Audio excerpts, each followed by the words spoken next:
Hai guys, welcome back to my YouTube channel. Dan di video kali ini aku akan sharing ke kalian beberapa tips yang biasanya aku lakukan pada saat aku mau ujian bahasa Inggris, atau kalau misalnya kalian mau IELTS atau TOEFL atau tes bahasa Inggris. Jadi tips-tips untuk kalian lancar bahasa Inggris, dan ya semoga tes yang kalian mau lakukan nanti bisa berjalan dengan lancar dan kalian bisa dapetin skor sesuai dengan target yang kalian butuhkan.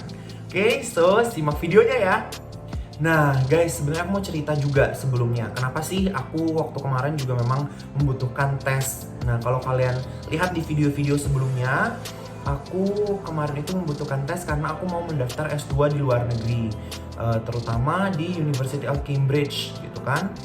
Dan aku tes IELTS pada saat aku disuruh mengumpulkan bukti English Proficiency waktu bulan, aku lupa, tapi waktu 2022 awal kalau nggak salah. Jadi aku langsung daftar untuk minggu depannya aku tes. Jadi sebenarnya persiapan aku itu cuma ya sekitar sebenarnya kurang dari 1 minggu sih, karena aku daftar untuk minggu depannya dan aku belajar selama itu.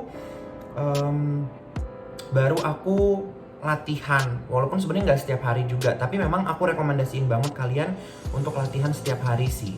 Tapi aku akan share ke kalian, kalau kalian nggak mau ikut les, kalau misalnya kalian nggak ikut kursus-kursus bahasa Inggris, apa sih yang bisa kalian lakukan untuk kalian bisa jago bahasa Inggris, fasih berbahasa Inggris, apalagi bagi kalian yang mau mengambil tes, entah itu IELTS atau TOEFL. So ya, untuk tips yang pertama dari aku, itu pasti approach-nya ya. Approach kalian ke bahasa Inggris itu, kadang kalau metodenya itu kurang menarik atau kayak metodenya itu kurang disenangi, itu kayaknya susah banget belajar bahasa Inggris. Apa sih artinya, nggak ngerti gitu ya. Aku tuh sering banget bilang ke teman-temanku yang mau belajar bahasa Inggris, coba approach-nya itu juga disesuaikan. Misalnya nih, saran aku ya, yang paling sering aku rekomendasikan adalah nonton dengan subtitlenya. Tapi kalau awal-awal kalian mungkin tonton film barat itu dengan subtitlenya bahasa Indonesia, sekarang bisa perlahan-lahan coba kalian ganti dengan subtitlenya bahasa Inggris. Jadi ini akan melatih kalian dalam kalian membaca si subtitle itu, dan juga kalian akan mendengar. Jadi kalian lebih terbiasa dengan kata-kata dalam bahasa Inggris gitu. Kalian lebih banyak vocabulary-nya, kalian lebih tahu cara pengucapannya gimana, karena kan mereka memang native gitu kan. Mereka orang asli yang memang berbahasa Inggris. Jadi dengan kalian nonton, dengan kalian baca subtitle bahasa Inggris, itu akan membuat kalian jadi lebih terbiasa dengan penggunaan bahasa Inggris. Tapi kalau kalian punya approach lain, misalnya aku nggak bisa nih, aku belajar bahasa Inggrisnya bisanya lewat music, itu juga nggak apa-apa, that's very fine. Musik juga bisa menjadi salah satu alternatif kalian untuk belajar bahasa Inggris. Atau ya metode-metode lain lah, kalau kalian nemu untuk belajar bahasa Inggris lewat hal yang menarik, kalian juga boleh share bareng aku di kolom komentar. Nah yang kedua, nah ini juga yang aku lakukan untuk aku tes IELTS waktu itu, yaitu adalah latihan soal. Perbanyak latihan soal, dan saran dari aku disesuaikan juga dengan kebutuhan kalian. Kalau aku waktu itu butuhnya IELTS, aku cari tipe-tipe soal IELTS di internet. Aku coba buka ke British Council, ke ya IELTS.org kayak gitu-gitu. Jadi di website-website ini ada kok soal-soal latihannya, dan kalian bisa latihan dari mulai listening, reading, writing, ya speaking pun kalian bisa sebenarnya latih gitu kan. Banyak banget kalian bisa cari contoh-contoh soal speaking, maksudnya pertanyaan-pertanyaan yang akan ditanyakan itu di internet, atau di YouTube juga kalian bisa cari misalnya contoh soal speaking, kalian bisa latihan di situ. Nanti ada timernya juga, ada pertanyaannya, dan kalian bisa pause videonya, kalian bisa latihan. Dan menurut aku itu membantu banget untuk kita melatih bahasa Inggris kita. Dan jangan lupa untuk mengerjakan soal-soal ini yang pastinya beragam ya, bervariasi. Maksudnya contoh soalnya jangan pada satu sumber aja, coba cari dari sumber lain, coba cari juga untuk memperbanyak soal-soal dari website-website lain gitu. Yang ketiga, nah ini yang juga biasanya menjadi alternatif orang-orang kalau nggak ikut kursus, tapi mereka download aplikasi-aplikasi untuk belajar bahasa. Nah salah satunya bahasa Inggris.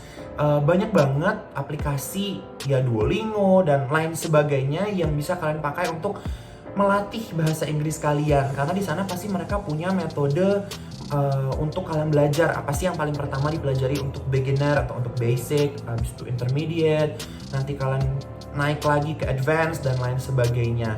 Dan untuk mempelajarinya lewat aplikasi ini kadang seru. Kenapa? Karena biasanya ada juga kan yang per hari itu dapat vocabulary yang harus dihafalkan, atau kayak vocabulary yang harus ditranslate, atau ya materi-materi yang kalian setting sendiri untuk belajar setiap harinya. Jadi itu kan ada progress gitu kan.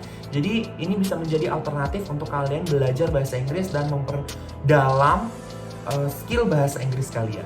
Nah, yang keempat ini jangan lupa untuk terus latihan.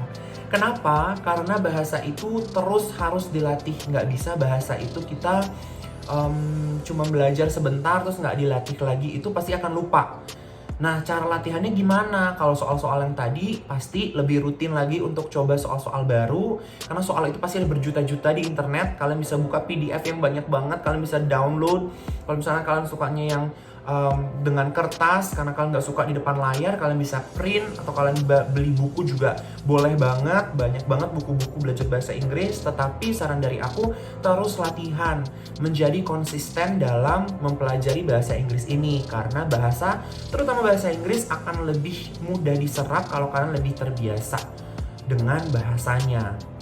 Nah, kalau misalnya yang lain gimana? Speaking atau writing, yang lainnya writing, pastinya kalian bisa coba untuk tema yang beda-beda. Kalian coba untuk latihan nulis, kalian bisa lihat formatnya seperti apa sih yang dicari di IELTS, apa sih yang dicari di TOEFL gitu kan. Dan untuk speaking, kalian bisa latihan itu dengan pertama mungkin kalau malu ngomong di kaca, tapi kan kalau ngomong di kaca kan pasti nggak ada balasan gitu ya. Aneh kalau tiba-tiba di kaca ada balasan ya. Pasti coba dengan teman kalian, dengan keluarga, atau cari teman yang mau sama-sama belajar bahasa Inggris bareng. Jadi teman kalian dan kalian sama-sama maju bersama. Asik banget kalau bisa belajar punya partner, dan di situ kalian bisa dapat feedback juga satu dengan yang lainnya. Jadi latihannya lebih rutin dan latihannya lebih menyenangkan daripada sendiri aja.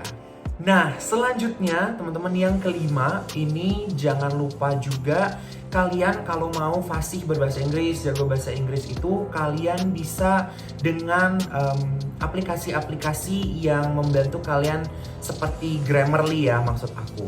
Seperti Grammarly atau seperti Google Translate gitu. Kalau kalian nggak yang download aplikasi, tapi si Grammarly ini bisa langsung dicek di websitenya, atau Google Translate juga bisa ada langsung di Google Search Engine kalian.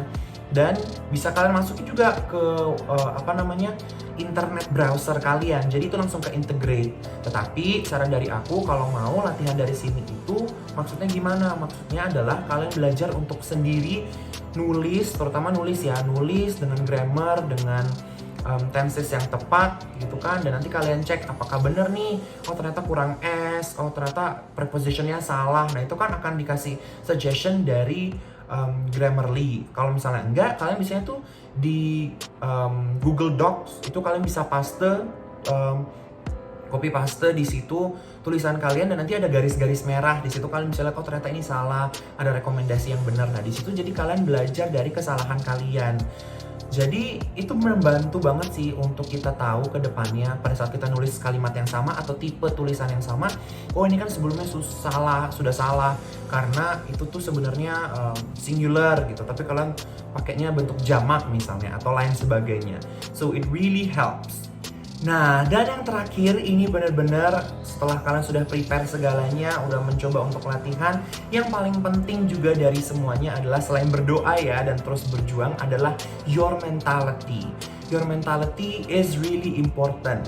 Kenapa? Karena kalau kalian setengah-setengah, kalian nggak semangat, kalian nggak mau berjuang, kalian merasa progres kalian itu sedikit, kalian pengennya cepat, instan, itu nggak akan membuat kalian punya skill yang juga baik.